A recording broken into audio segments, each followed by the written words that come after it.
Let us start with the second chapter of Science 2, Life Process in Living Organism, Part 1. In the previous class, we have learned about the different life processes which are seen in the living organisms. Like for example, the different life processes present in the living organism are nutrition, respiration, excretion, transportation, control, coordination, etc. These life processes are carried on by different parts, different organs and organ system in our body. Like for example, nutrition is carried on by the digestive system of our body. Respiration is carried on by respiratory system in our body. Excretion is carried on by excretory system of our body. Transportation is carried on by the circulatory system of our body, and control coordination is carried out by the nervous system of our body. These all organ systems and the various organs present in it, they won't be able to function properly if there is no energy. So energy is required for each and every activity which is carried on in our body. Energy is the fuel which is necessary for all the activities of our body. Now how do we get energy? We get energy from the food we eat. The energy which our body wants, we get it from the food we eat. And our food contains certain nutrients, and this nutrient supplies energy to our body. Now these nutrients which are present in the food, there are three types. Energy giving nutrients, body building nutrients, and regulating nutrients. Energy giving nutrients are carbohydrates and fats. Body building nutrients are proteins, whereas the regulating nutrients are vitamins and the minerals. Now from all these nutrients, the most important ones are the carbohydrates, the proteins and the fats. These are the three major nutrients which are very much essential for our body. We get 4 kilocalories of energy from 1 gram of carbohydrate. We get 9 kilocalories of energy from 1 gram of fats, whereas we get 4 kilocalories of energy from 1 gram of proteins. Now if you see the structure of the carbohydrates, fats and proteins, they are complex molecules. Now these complex molecules, when they are taken in through the food, what happens is our body doesn't utilize it, doesn't absorb it immediately. It requires a process which is called as digestion. So without digestion process, we cannot assimilate, our body cannot absorb the carbohydrates, proteins or fats. तो ये complex molecules होने की वजह से without digestion हमारी body उसको absorb नहीं कर सकती. तो यहाँ पे the digestive system of our body, it helps in digesting this nutrients which are present in our body. Now one thing you have to remember, what actually happens in digestion is, when these carbohydrates, fats and proteins, they enter into our digestive system helps to digest it and converts it into simple molecules. These complex molecules are converted into simple molecules. Carbohydrates, after digestion, they convert into glucose. So glucose is a simple molecule, carbohydrate is a complex molecule. Fats, they are digested and converted into fatty acids, whereas proteins, they are digested and they are converted into amino acids. By just consuming the food, our body doesn't get energy immediately. Certain processes are carried on the food, and after that the energy is liberated. So here, when we take in the food enters through our mouth, it enters into our digestive system. Our digestive system then digests it. After digestion, the digested food, it enters into our blood. The blood carries this digested food. The digested food means glucose, fatty acids, amino acids. So this digested part of the food, the blood carries to each and every cell of the body.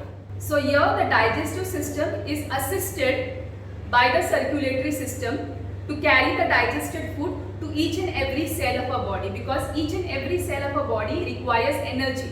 Now after the blood carries the digested food to each and every cell of the body, now in the cell we have learned that there are various cell organelles which are present in the cell.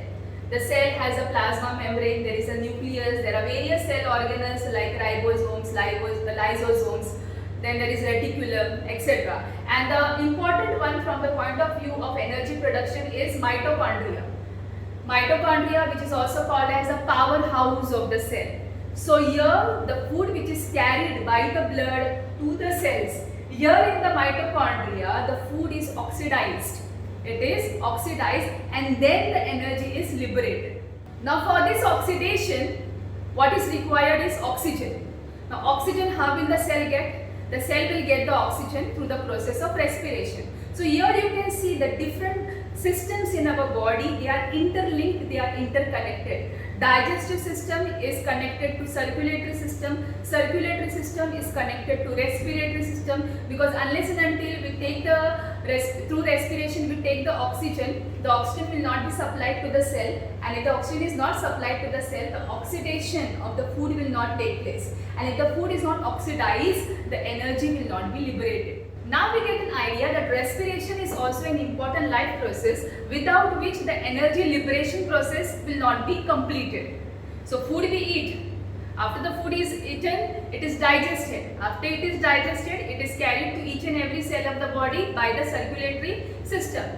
But after reaching each and every cell without the presence of oxygen or without the respiratory system, what happens?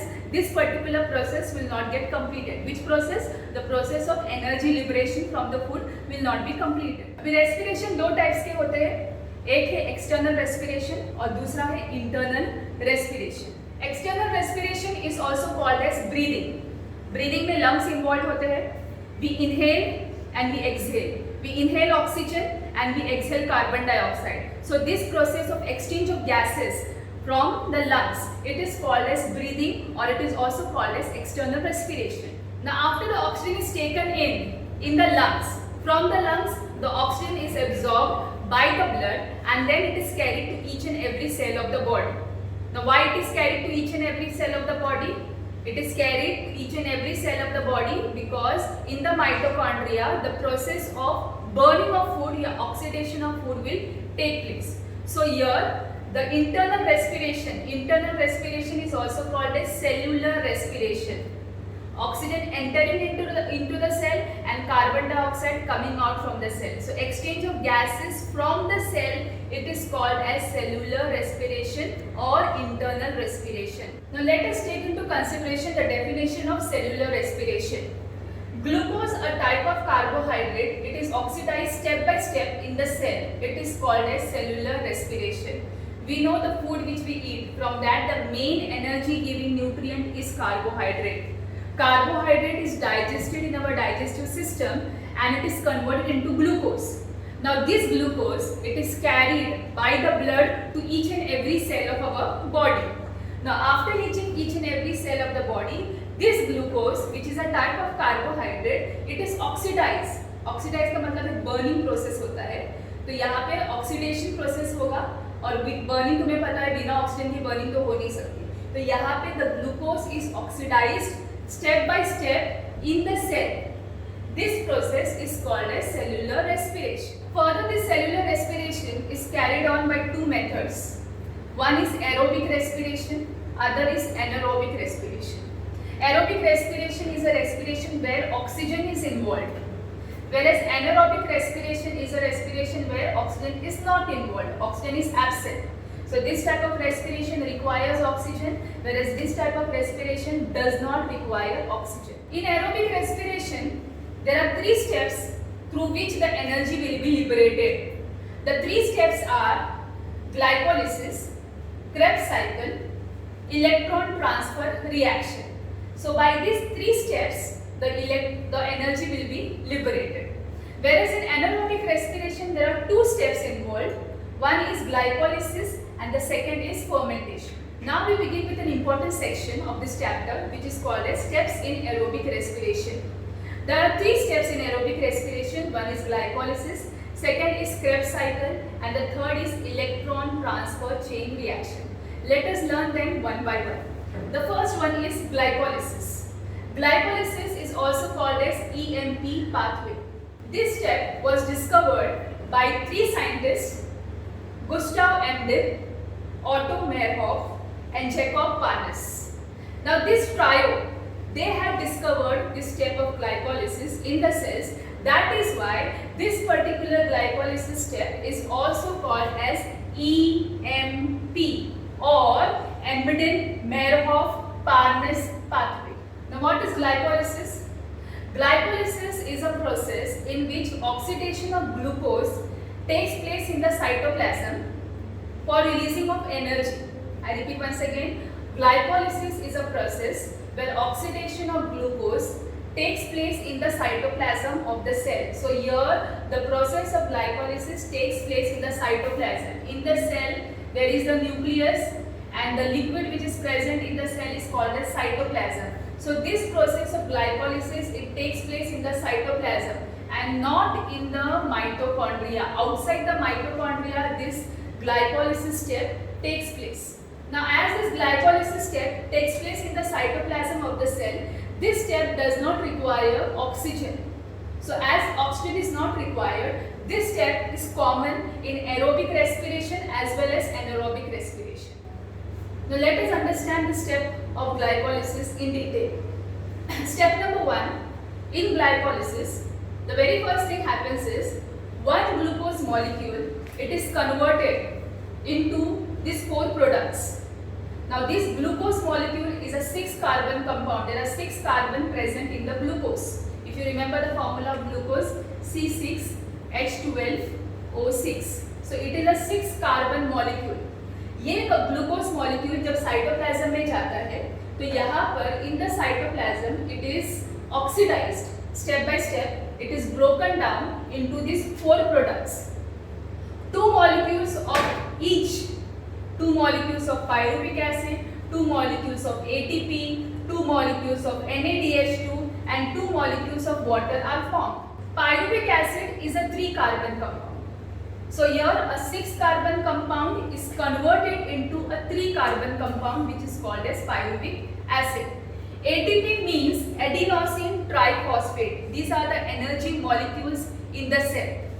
NADH2 means it is nicotinamide adenine dinucleotide. This substance is called as nicotinamide adenine dinucleotide. So NADH2 and H2O. H2O means water is formed. तो एक बात का याद रखना है, glycolysis ये जो process है वो साइटोप्लाज्म ऑफ द सेल में होता है और ये स्टेप के अंदर सबसे पहले चीज क्या होगी, एक ग्लूकोज मॉलिक्यूल जो है वो कन्वर्ट होता है 2 मॉलिक्यूल्स पायरुविक एसिड के, 2 मॉलिक्यूल्स एटीपी के, 2 मॉलिक्यूल्स NADH2 के और 2 मॉलिक्यूल्स वाटर के बनते हैं. In glycolysis this pyruvic acid, ये जो 3 कार्बन मॉलिक्यूल है pyruvic acid, it is further converted into acetyl coenzyme A. It is converted into acetyl coenzyme A. Acetyl coenzyme A एक 2 carbon molecule होता है. So here it is converted into acetyl coenzyme A और साथ में 2 molecule NADH2 और 2 molecules carbon dioxide ये दोनों भी formed होते हैं और ये release होते हैं. So here acetyl coenzyme A form होता है और ये 2 substances they are given out, they are released. 2 molecules of NADH2 and 2 molecules of carbon dioxide. So in short, the whole recap of glycolysis. Glycolysis is a process in which the glucose molecule, it is converted into pyruvic acid in the cytoplasm of the cell. This particular step involves where a glucose molecule is converted into 2 molecules of pyruvic acid, ATP, NADH2 and water. Further, this pyruvic acid molecule, it is converted into acetyl coenzyme A and 2 molecules of NADH2 and carbon dioxide are released. Now we proceed to the second step of aerobic respiration and that is tricarboxylic acid cycle. Tricarboxylic acid cycle, it was discovered by Sir Hans Krebs. So that is why this cycle is also called as Krebs cycle. And another name of Krebs cycle is citric acid cycle. So here in this step, cyclical reactions takes place. That is why it is called as tricarboxylic acid cycle or Krebs cycle or citric acid cycle. Now in this step, a cyclical chain reaction takes place. Now in this chain reaction, what actually happens is the acetyl coenzyme A, it undergoes various chain reaction and forms carbon dioxide, water, NADH2 molecule, FADH2 molecule and ATP. What is FADH2? FADH2 molecule is flavine adenine dinucleotide. NADH2 was nicotinamide adenine dinucleotide. So here in this step, The very important thing you have to remember that acetyl coenzyme A, which was formed in the glycolysis step, this acetyl coenzyme A, it converts into carbon dioxide, water. These two are the important products. NADH2 and FADH2 molecules are formed in the Krebs cycle. From these molecules, the energy will be liberated. Now this tricarboxylic acid cycle, it takes place in the mitochondria of the cell. I repeat once again, glycolysis, it took place in the cytoplasm of the cell, whereas this other two steps, tricarboxylic acid cycle and electron transfer chain reaction, it takes place in the mitochondria of the cell. So what you have to remember in this Krebs cycle is, Krebs cycle was discovered by Sir Hans Krebs. It is also called as tricarboxylic acid cycle or citric acid cycle. It contains chain reaction, a cyclical chain reaction which takes place in the mitochondria of the cell. In this particular step, the acetyl coenzyme A, it undergoes cyclical chain reactions and converts into carbon dioxide, water, NADH2 molecule, FADH2 molecule and ATP molecules. We proceed with the third and the last step of aerobic respiration is electron transfer chain reaction. Now this electron transfer chain reaction, this step also takes place in the mitochondria of the cell. Now in this step, there is a chain reaction and the NADH2 and FADH2 molecules which were formed in the Krebs cycle, they are used to generate the ATP molecules. So here in electron transfer chain reaction, from one NADH2 molecule, 3 molecules of ATP are formed, and from one FADH2 molecule, 2 molecules of ATP are formed. So here we have to remember in electron transfer chain reaction that this particular reaction takes place in the mitochondria of the cell, and in these chain reactions, the NADH2 molecule, FADH2 molecule, they are used to generate the ATP molecules. From one NADH2, 3 molecules of ATP are formed, and from one FADH2, 2 molecules of ATP are formed. Now if you see this last equation, one glucose molecule, it combines with oxygen and forms water, carbon dioxide and 38 ATP molecules are formed. So from one oxygen molecule in aerobic respiration, 38 ATP molecules are created. So in aerobic respiration, the energy production is maximum. If you compare in anaerobic respiration as oxygen is not involved, the oxidation of the glucose molecule is not completely done. And because of that, only 2 ATP molecules are created in anaerobic respiration, whereas in aerobic respiration, 38 ATP molecules are produced. So children, you have to remember that the 3 steps in aerobic respiration which we have learned, glycolysis, second Krebs cycle, and the third is electron transfer chain reaction. I hope you have understood this concept very well. Thank you for watching the video.